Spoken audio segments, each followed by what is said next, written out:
अध्यात्म और पर्यावरण की लड़ाई एक जी। दूसरे से अलग नहीं है, बल्कि पूरक है।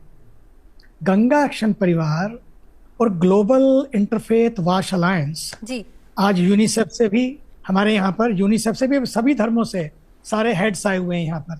आज इसी पे चिंतन हो रहा है कि कैसे सारे मिलकर इस काम को करें। हमने 2013 में यूनाइटेड नेशंस की जब समिट चल रही थी, उसी समय यूनिसेफ हेडक्वार्टर में यूएन के अंदर हम लोगों ने इस अभियान को ग्लोबल इंटरफेथ वाश अलायंस शुरू किया, और ताकि वाटर, सैनिटेशन, हाइजीन को मिलकर सारे फेथ जो हैं कैसे मिलकर साथ आए, क्योंकि फेथ लीडर्स को लोग अ, सुनते हैं।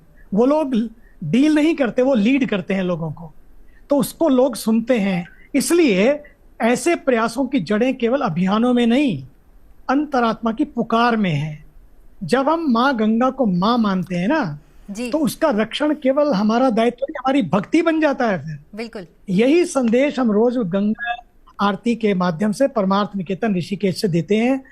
पूरा वर्ष परमार्थ निकेतन में हरित और पर्यावरण को समर्पित हरित कथाएं होती रहती हैं। अभी 1 महीने की कथा चल रही है, वो पर्यावरण को समर्पित है, क्योंकि आज बाहर का तापमान भी बढ़ रहा है और भीतर का तापमान भी बढ़ रहा है। बिल्कुल। भीतर के तापमान को राम कथा शांत करती है, और बाहर के तापमान को जो हम संकल्प कराते हैं पेड़ लगाने का, जल बचाने का, सिंगल यूज प्लास्टिक को बंद करने का, ये सारे हम सब मिलकर मल्टी फेथ सिस्टम के माध्यम से, डायलॉग के माध्यम से पर्यावरण को ही समर्पित हम लोग कर रहे हैं। प्लास्टिक फ्री झोला आंदोलन, प्लास्टिक बॉटल फ्री, कुंभ में भी हमने इको फ्रेंडली टेंट और ग्राउंड सब लगाए, ताकि ग्रैंड प्लान के साथ भी आगे बढ़े और ग्राउंड प्लान के साथ भी हम लोग आगे बढ़े।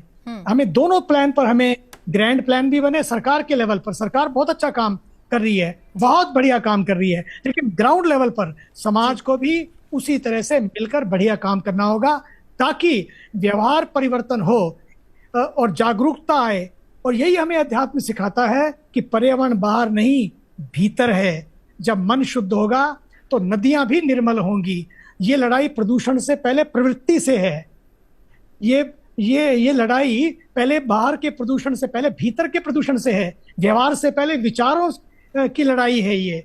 आज विज्ञान समाधान तो दे सकता है, लेकिन सद्भाव, संकल्प और अध्यात्म से ही आता है, वो विज्ञान से नहीं आता।